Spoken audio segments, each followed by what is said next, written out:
আরে ভাই মমতা বন্দ্যোপাধ্যায়ের সাথে কথা হলো? মমতা বন্দ্যোপাধ্যায় কি বললেন? তারাও কিছু কথা হলো? হ্যাঁ?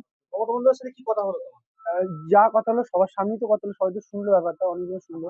এবার ওনার সহানুভূতি তো আমার সাথে, যেহেতু দেখুন, যারা সত্যের সাথে আছে তারাই আমার সাথে কন্ট্যাক্ট করছে, ঠিক আছে? যারা চাইছে যে আমাদের দেশে এডুকেশন সিস্টেম ঠিক হোক, আর ঠিক হোক, তারাই পাশে আছে। আই থিঙ্ক, আমি জানি না কি হয়েছে, আমারও একটু মেন্টাল প্রেশার আছে, আমি ঠিকভাবে আইডেন্টিফাই করতে পারছি না কার কি মেন্টালিটি এটা করছে আর করছে। কিন্তু উনি যে ফোন করেছেন, দিদি যে আমাকে কিন্তু ফোন করেছে, এটা একটা বিশাল বড় ব্যাপার। যেহেতু উনি আমাদের রাজ্যের এক্স চিফ মিনিস্টার, সবাই জানে, ঠিক আছে? উনি যে খোঁজ খবর নিচ্ছে, এটা একটা বিশাল বড় ব্যাপার। কি আশ্বাস দিলেন উনি? উনি আশ্বাস দিলেন, উনি সবসময় যেভাবে আগেও পাশে ছিলেন, সবার পাশে পাশে মানুষের পাশে ছিলেন, এখনো সবার পাশে আছে, এখন আমারও পাশে আছে বলছেন।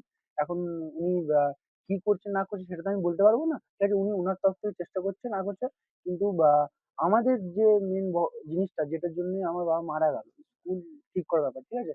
আই থিঙ্ক মনে হয় সেই বিষয়টা উনারও দেখা উচিত, উনিও দেখবেন হয়তো। একটু দেখা করতে বললো। হ্যাঁ, হ্যাঁ, আমাকে দেখা করতে বললো, ম্যাম দেখা করতে বললো।